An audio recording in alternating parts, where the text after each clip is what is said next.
The only potential downside of eating sweet potatoes is if you eat too much, you could get a yellow nose.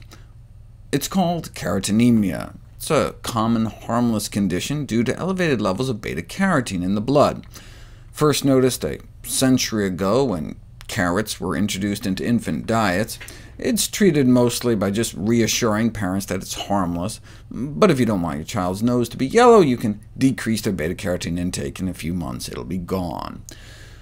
But color is what we're looking for. When picking out varieties at the supermarket, the intensity of the yellow or orange flesh color of the sweet potato is directly correlated to its nutritional content, so the more intense, the better. Though if you really want intensity, sweet potato varieties range not only from white to yellow and orange, but to pink and very to deep purple, the natural pigments of which may have special anti-cancer effects of their own. What's the best way to cook sweet potatoes? Boiling may actually best retain the antioxidant power of sweet potatoes compared to roasting and steaming.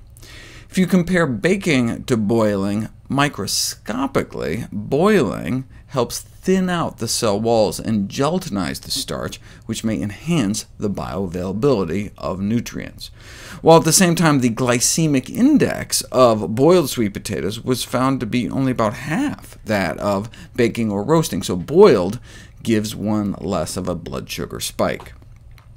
Make sure to keep the skin on, though. The peel of a sweet potato has nearly 10 times the antioxidant power as the flesh, an antioxidant capacity comparable to that of blueberries, though it really takes a hit when baked, wiping out over 2/3, whereas microwaving or boiling was comparatively much gentler.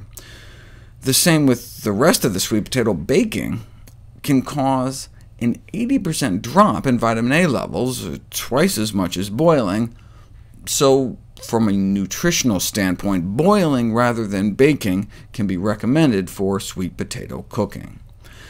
Boiling may be best, but sweet potatoes are so incredibly healthy, the best way to prepare them is whichever way will get you to eat the most of them, with the exception of deep frying, which can lead to the formation of acrylamide, a potential human carcinogen.